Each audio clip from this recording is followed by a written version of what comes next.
भगवान शिव को महादेव के नाम से जाना जाता है क्योंकि वे सभी देवों में सबसे श्रेष्ठ माने जाते हैं। माना जाता है कि जब कोई भी देवता, असुर या मनुष्य कष्ट में होता है तो वे भगवान शिव को स्मरण करके अपने दुखों का अंत करने को कहता है। लेकिन क्या आप जानते हैं कि भगवान को अपने भक्तों के कष्टों को दूर करने के कारण एक बार श्राप भी भोगना पड़ा था। आइए जानते हैं शिव को मिले श्राप की इस कहानी को पूरा सुने। पौराणिक कहानी के अनुसार देवी पार्वती जब किसी कार्य के लिए एकांत चाहती थीं, तो कैलाश में उपस्थित भगवान शिव के सेवकों को द्वार पर खड़े करके किसी को अंदर न आने देने का निर्देश देती थी, लेकिन वे सेवक अपने प्रभु भगवान शिव को नहीं रोकते थे।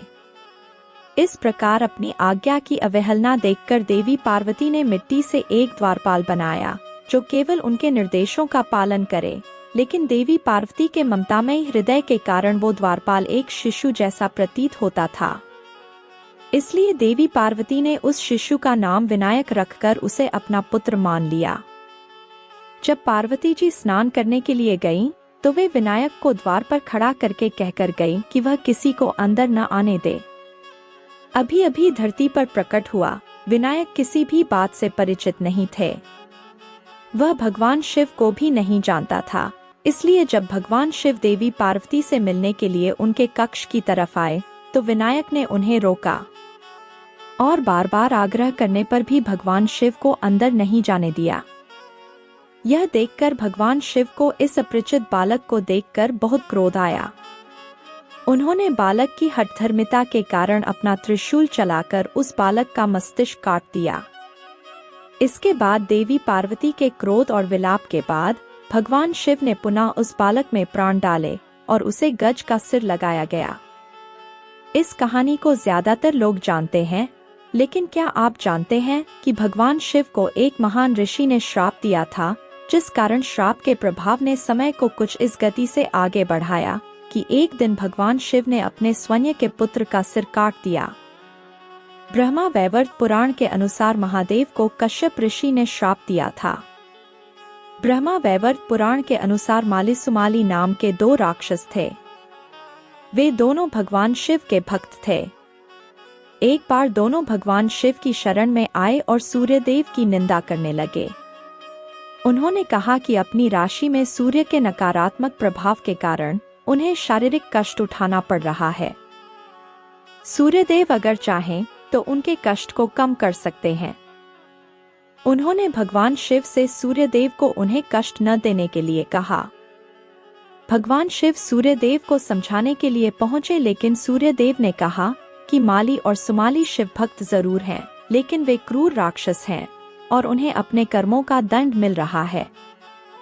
नियम के अनुसार सूर्य अपनी गति के अनुसार ही सभी राशियों में गोचर कर रहे हैं, इसलिए वो माली सुमाली पर विशेष कृपा नहीं कर सकते। सूर्यदेव के शब्द अन्यहकार से भरे हुए थे। यह सुनकर भगवान शिव को बहुत क्रोध आया और उन्होंने सूर्यदेव पर त्रिशूल से प्रहार कर दिया। त्रिशूल के प्रहार से सूर्यदेव का सिर कटकर गिर गया और उनके प्राण त्यागते ही धरती अंधकारमय हो उठी। यह देखकर ब्रह्मा के पोते और सूर्यदेव के पिता कश्यप ऋषि बहुत ही दुखी हो गए।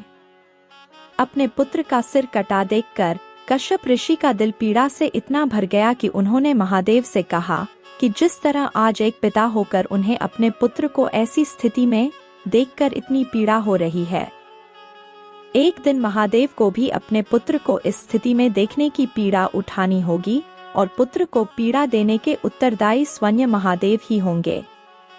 एक पिता की पीड़ा देखकर भगवान शिव भी बहुत व्याकुल हो उठे।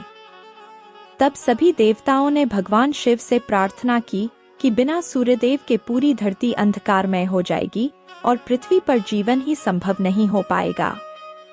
यह सुनकर भगवान शिव ने सूर्यदेव के शीतल पड़ चुके तेज को जीवित कर दिया। जब सूर्यदेव जीवित हुए तो उन्हें अपनी भूल का पश्चाताप हुआ कि उन्होंने अंधकार में आकर महादेव की अवहेलना की है। उन्होंने भगवान शिव से क्षमा मांगी और अपने पिता को पूरी बात समझाई। उन्होंने कहा कि उन्हें महादेव को ऐसा शाप नहीं देना चाहिए था। अब वो अपने शाप के विनाश को कुछ कम करने का तोड़ बताए। यह सुनकर कश्यप ऋषि ने कहा कि दिया गया शाप वापस तो नहीं लिया जा सकता, लेकिन महादेव ने जिस तरह सूर्यदेव को जीवित किया है, वे अपने पुत्र को भी जीवित कर पाएंगे और अपने अलग स्वरूप की वजह से महादेव का पुत्र देवता के रूप में घर घर पूजा जाएगा। भगवान सूर्यदेव ने माली सुमाली से कहा कि वे अपने बुरे कर्मों को त्याग कर अगर विधि विधान के साथ सूर्यदेव और भगवान शिव की आराधना करेंगे तो वे अपने कष्टों से शीघ्र ही मुक्ति पा सकते हैं। इस तरह माली सुमाली ने भगवान शिव के साथ सूर्यदेव की स्तुति भी शुरू कर दी। आशा करते हैं दोस्तों कहानी अच्छी लगी होगी। अगर यह कहानी आपको अच्छी लगी है तो इस वीडियो को लाइक करें और ऐसी ही कहानियां सुनने के लिए हमारे चैनल को भी सब्सक्राइब करें। धन्यवाद।